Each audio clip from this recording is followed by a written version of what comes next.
Hello, నమస్కారం. సమాజంలో మనం చూస్తున్నాం. ప్రపంచంలోనే చాలా మందికి ఏదో ఒక రకమైనటువంటి కాంక్ష ఉంటుంది. దేనికి లొంగనటువంటి వాళ్ళు అసలు ఉండరనే చెప్పవచ్చు. వీటన్నిటికి అతీతంగా జీవితం గడిపే వాళ్ళు కూడా లేకపోలేదు. చాలా అరుదుగా ఉంటారని భావించవచ్చు. కానీ సాధారణమైనటువంటి వ్యక్తులు దేనికో ఒకదానికి ఒక కాంక్షకు లొంగిపోతూ ఉంటారు. కొందరికి కీర్తి కాంక్ష, కొందరికి ధనకాంక్ష, కొందరికి స్త్రీ కాంక్ష, కొందరికి అందరూ తమల్ని స్తుతించాలని, అందరి చేత కీర్తింపబడాలని, అందరి మన్ననలు పొందాలని, అందరూ తనల్ని పొగడాలని, ఇలాంటి కాంక్షలతో బ్రతుకుతున్నటువంటి వాళ్ళు చాలా మంది ఉన్నారు. అది వాళ్లకు వ్యక్తిగతంగా ఉన్నంత వరకు ఎవరికి ప్రమాదము లేదు, ఎవరికి అభ్యంతరము ఉండదు.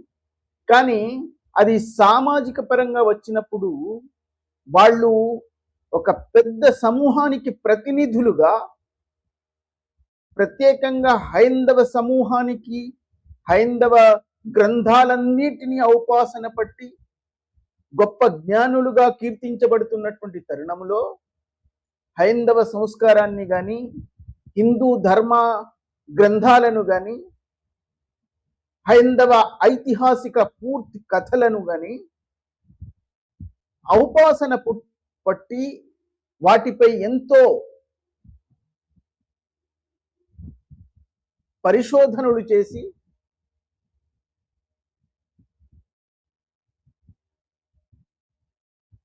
అపారమైనటువంటి జ్ఞానాన్ని ఆర్జించినటువంటి వాళ్ళు కూడా ఈ కేవలం కీర్తికాంక్షకో, లేదా అందరి చేత మన్ననలు పొందాలనో, లేదా అజాత శత్రువుగా కొనియాడబడాలనో, మొత్తం మీద ఇలాంటి అల్పమైనటువంటి కోరికలకు లొంగిపోయి వాళ్ళు అధమ స్థాయికి దిగజారిపోతే, వాళ్ళు దేన్నైతే ప్రాతినిధ్యం వహిస్తున్నారో దానిపై ఆ ప్రభావం ఎలా పడుతుందో ఊహించకుండా, కనీసం దాని గురించి ఆలోచించకుండా వాళ్ళు తలా తోక లేని కథలను విశ్వసించి, ఎవరో చెప్పినటువంటి విషయాలను ఏమాత్రం పరిశోధించకుండా, ఏమాత్రం దాన్ని పరిశీలించకుండా సమాజం ముందు వచ్చి చెప్పినప్పుడు అది ఎంత ప్రమాదాన్ని కొని తెస్తుందో బహుశా వాళ్ళు ఊహించను లేదు. వాళ్ళు ఏదో ధనకాంక్షకో కీర్తికాంక్షకో చేశారని ఖచ్చితంగా మనం చెప్పకపోయినప్పటికీ, అందరి చేత ప్రశంసలు అందుకోవాలని, అందరూ ఒకటే అన్న భావన మాలో కూడా ఉంది అని, అందరి చేత కీర్తించబడాలని, ఇలాంటి అల్పమైనటువంటి కోరికలకు లొంగిపోయి బహుశా తమకు తెలియనటువంటి రంగంలో తను ఏమాత్రం చదివినటువంటి గ్రంథాలను కానీ, తనకు ఏమాత్రం అవగాహన లేని విషయాలను ఎవరో చెప్పినటువంటి తలా తోకలేని కథను తీసుకొచ్చి ఈ సమాజం ముందు వాళ్ళు ప్రస్తావించినప్పుడు దాని యొక్క ప్రభావం ఎలా పడుతుందో వాళ్ళు బహుశా ఊహించి ఉండకపోవచ్చు. ఒకప్పటి సమూహం కాదు ఇది. ఇప్పుడు ప్రతి వ్యక్తి యొక్క చేతిలో ప్రపంచం యొక్క జ్ఞానం నిక్షిప్తమై ఉంది. ప్రతి మనిషి యొక్క అరచేతిలో ప్రపంచం మొత్తం ఉన్నటువంటి జ్ఞానం నిక్షిప్తమై ఉంది. ఒక సెకండ్లో అతను ఎవరైనా చెప్తున్నటువంటి విషయాలను పరిశీలించి అది ఎంతవరకు నిజం, ఇది సరి అయినదా కాదా, ఇందులో అబద్ధాలు చెప్తున్నారా నిజాలు చెప్తారా అని నిమిషంలో తేల్చేయగలిగే అత్యంత పరిశోధనాత్మకమైనటువంటి ఒక ఉపకరణం మన చేతిలో ఉన్నప్పుడు, సమాజంలో మీరు చెప్పిన ప్రతి వాక్యం, మీరు చెప్తున్నటువంటి ప్రతి విషయం వింటున్నటువంటి వాళ్ళు తమ యొక్క జ్ఞాన చక్షువులను వికసింపజేసి ఆలోచిస్తారని, దాన్ని నిమిషంలో వాళ్ళు పరిశోధిస్తారని, పరిశీలిస్తారని, మీరు అబద్ధాలు చెప్పినట్లయితే మీరు కేవలం కీర్తి కోసమో మరేదో కారణం వల్లనో ఏదైనా తలాతోకలని అబద్ధపు కథలను తీసుకొచ్చి వాళ్ళ ముందు ప్రస్తావిస్తే దాన్ని వాళ్ళు ఇటు నుంచి విని అటు వదిలేస్తారని మీరు భావిస్తే మీ అంత మూర్ఖులు ఈ ప్రపంచంలో లేరు అనే చెప్పాలి. ఎందుకంటే అపారమైనటువంటి జ్ఞానులు అని తమను తాము పొగడుకోవడమే మాత్రమే కాకుండా వాస్తవంగా కూడా జ్ఞానులైనటువంటి వాళ్ళు హైందవ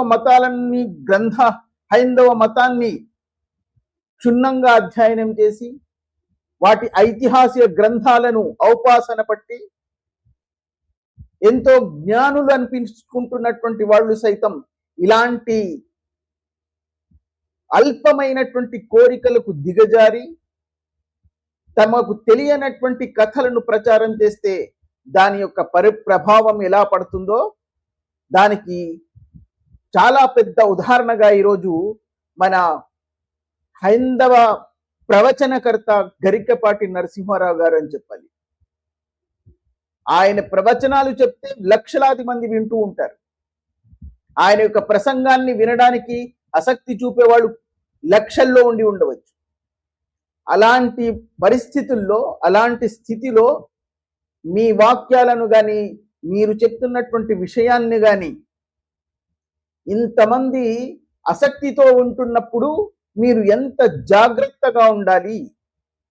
ఒక్కొక్క వాక్యాన్ని కానీ ఒక్కొక్క సంఘటనను కానీ మీరు వ్యక్తపరిచినప్పుడు మీరు ఎంత జాగ్రత్త వహించాలి అన్న జ్ఞానబోధం కూడా లేకుండా మీరు మాట్లాడినట్లయితే మీ యొక్క స్థాయి ఎలా ఆకాశానికి ఎత్తినటువంటి వాళ్ళే మళ్ళీ దాన్ని కిందికి ఒకే నిమిషంలో విసిరేస్తారన్న బోధం కూడా లేకుండా మీరు మాట్లాడినట్లయితే దాని యొక్క పరిణామాలు చాలా దారుణంగా ఉంటాయని బహుశా ఆయనకి ఇప్పటికీ కూడా అర్థమైందో లేదో నాకు తెలియదు. ఇది నిజంగా చెప్పదలుచుకున్నటువంటి విషయం ఏమిటంటే, ఈ మధ్య ఆయన ఎప్పుడు చెప్పారో ఆ వీడియో నాకు తెలియదు, కానీ నా దృష్టికి ఇప్పుడే వచ్చింది. గరికపాటి నరసింహారావు గారు ఆయన అశువుగా కవిత్వం చెప్పగలరని, ఎన్నో అవధానాలు నిర్వహించినటువంటి వ్యక్తి, జ్ఞాన సంపన్నులు, అందులో ఏమాత్రం సందేహం లేదు. కానీ ఇలాంటి వ్యక్తి ఎంత జాగ్రత్తగా వ్యవహరించాలి అన్న దానికి పరిధులు దాటేసి ఎవరో కౌన్ కిస్కా గాడు ఏదో ఒక కథ తీసుకొచ్చి ఈయనకి చెప్పేస్తే దాన్ని ఏమాత్రం పరిశీలించకుండా, దాన్ని ఆ రంగంలో తనకి ఏమాత్రం అవగాహన లేనప్పుడు అది ప్రజల ముందు చెప్పడం ఎంత ప్రమాదకరమో బహుశా ఆయనకి ఇప్పటికీ అర్థం కాలేదనుకుంటా. చెప్పొచ్చేది ఏమిటంటే, ఆయన ఈ స్వయం ప్రఖ్యాపిత ప్రవక్త గురించి ఆ పొగడతలు, ఒక వ్యక్తిని పొగడవచ్చు, ఒక వ్యక్తిని కీర్తించవచ్చు, అందులో ఏ సందేహం లేదు. కానీ అది వాస్తవాల ఆధారంగా అయి ఉండాలి. కేవలం కల్పిత కథల మీదనో అబద్ధంగా నేర్పించినటువంటి ఆ సంఘటనల మీదనో ఒకవేళ మీరు ఇంకొక వ్యక్తిని, అది ప్రపంచంలో ఎంత ఉన్నతుడైనప్పటికీ, ఎంత కీర్తింపబడుతున్నటువంటి వ్యక్తి అయినప్పటికీ, ఎంతో పేరుగాంచినటువంటి ఆ వ్యక్తిత్వం ఉన్నటువంటి వ్యక్తి అయినా సరే, ఆ విషయాన్ని మీరు పరిశీలించకుండా, మీరు అధ్యయనం చేయకుండా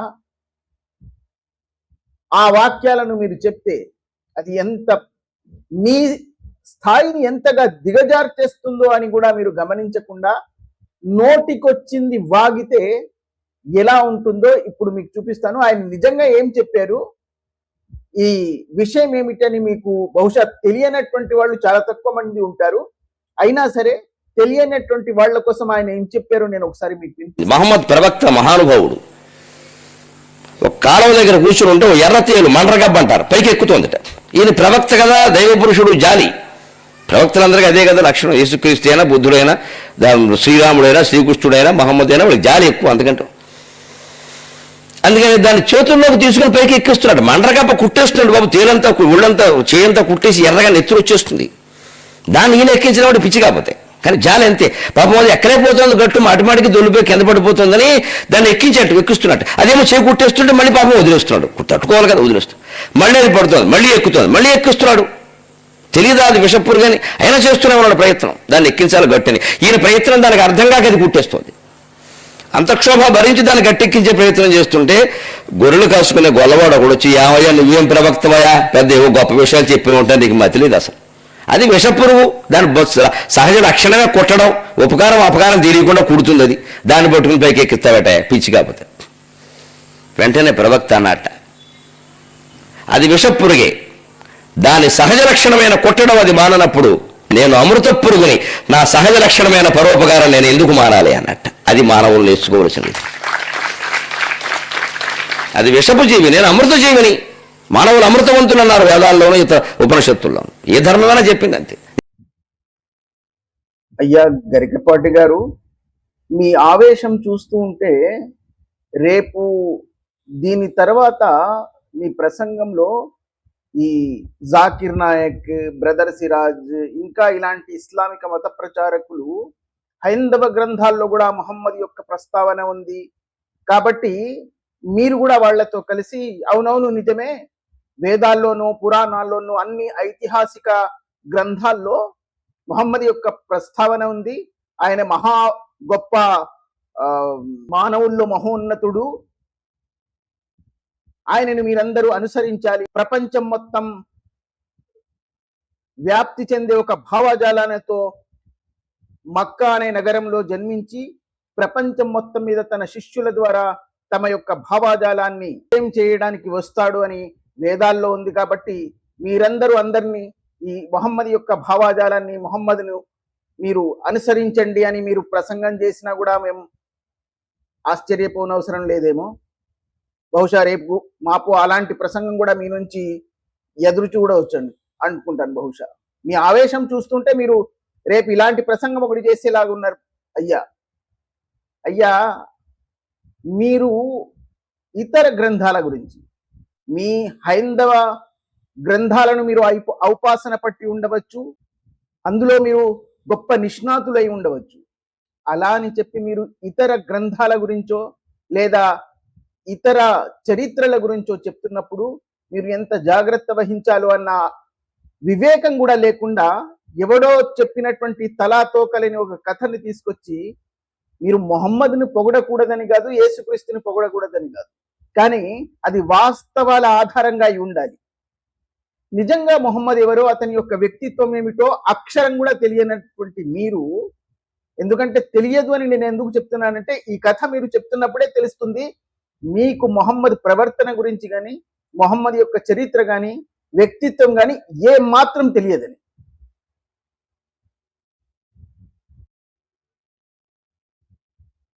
సార్, మీరు శ్రీరామచంద్రుడిని, మొహమ్మద్ను కూడా ఒకే లిస్ట్లో చేర్చేశారు. మీరు నిజంగా ఈ మొహమ్మద్ అనే వ్యక్తి ప్రవక్త నా కాదా అన్న ప్రశ్న వదిలేస్తే అతని యొక్క వ్యక్తిత్వం కూడా తెలియకుండా మీరు ప్రవక్తలందరూ మహానుభావులు, మానవుల్లో మహోన్నతులు అని ఇలా కీర్తిస్తూ ఉంటే, ప్రపంచంలోనే సహోదర బంధుత్వానికి ఒక ప్రతీకగా, ఒక ఉదాహరణగా నిలిచిపోయినటువంటి ఆ శ్రీరామచంద్రుని యొక్క వ్యక్తిత్వాన్ని నన్ను స్వీకరించకపోతే, నన్ను ఆరాధించకపోతే, నన్ను ప్రవక్తగా అంగీకరించకపోతే మీ సహోదరులైనా తల్లిదండ్రులైనా ఎవరినైనా సరే మీరు త్యాజించాలి, వాళ్లతో యుద్ధం చేయాలి. దీనికి వ్యతిరేకంగా ఎవరైనా నన్ను ప్రవక్తగా స్వీకరించడానికి అంగీకరించకపోతే సొంత తండ్రి యొక్క తల నరకడానికైనా మీరు సిద్ధపడాలి అని బోధించినటువంటి మొహమ్మద్ని తీసుకొచ్చి తండ్రి మరియు సవతి తల్లి యొక్క ఆజ్ఞను శిరసావహించి 14 సంవత్సరాలు వనవాసం స్వీకరించినటువంటి శ్రీరామచంద్రుడిని ఒకే ఘాటులో మీరు పెడితే మిమ్మల్ని, మీ వివేకాన్ని ఎలా సార్ మేము ఎలా స్వీకరించాలి సార్? మీరు శ్రీరామచంద్రుడి పక్కన కూర్చుండబట్టే మిమ్మల్ని ఎలా సార్ మేము జ్ఞానులని పిలవాలి? మిమ్మల్ని ఎలా జ్ఞానులు అని పిలవాలి సార్? మోమినూనల్ కాఫిరూన ఔలియాయ మిన్ దూనిల్ మోమినీన్ అని బోధించినటువంటి మొహమ్మద్ మోమిన్లతో కాకుండా ముస్లిమేతరులతో, హైందవులతో స్నేహం కూడా చేయరాదని బోధించినటువంటి మొహమ్మద్ను మీరు శ్రీకృష్ణుడితో, శ్రీరాముడితో పోలిస్తే హిందూ విశ్వాసులు ఏమైపోవాలి సార్?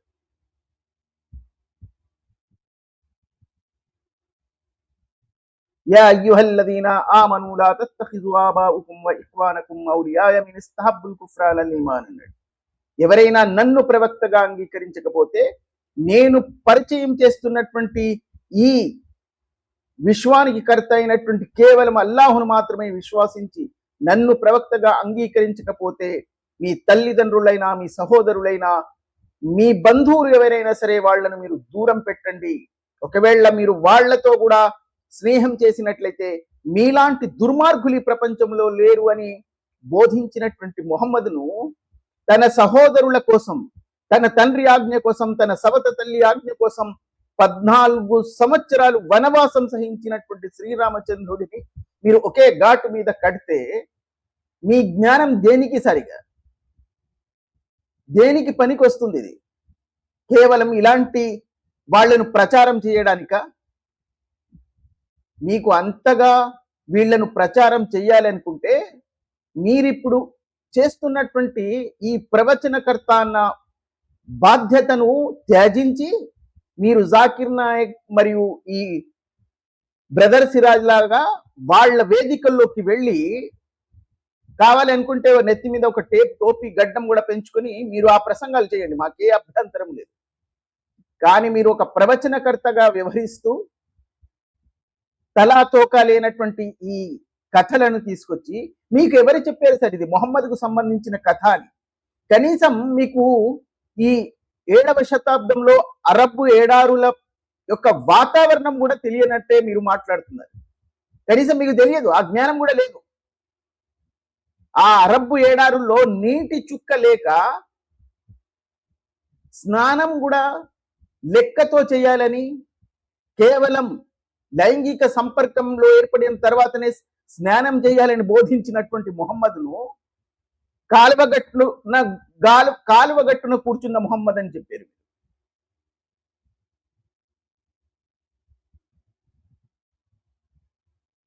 అంటే మీరు ముహమ్మద్ భారతదేశంలో నదీ జలాలు ప్రవహిస్తున్నటువంటి భారతదేశం లాంటి నదులు, సరస్సులు, సెలయేళ్లు ప్రవహిస్తున్నటువంటి భారతదేశంలో ముహమ్మద్ పుట్టాడని అనుకుంటారు. కనీసం ఆ బోధన కూడా లేదు మీకు. ఒకవేళ మీరు, ఇది నేను చేస్తున్న ఛాలెంజ్, ఖురాన్ అన్న గ్రంథంలో ఎలాగో ముహమ్మద్ ప్రసక్తి లేదు, ఈ కథ ఉండడానికి ఏమాత్రం ఆసక్తి లేదు.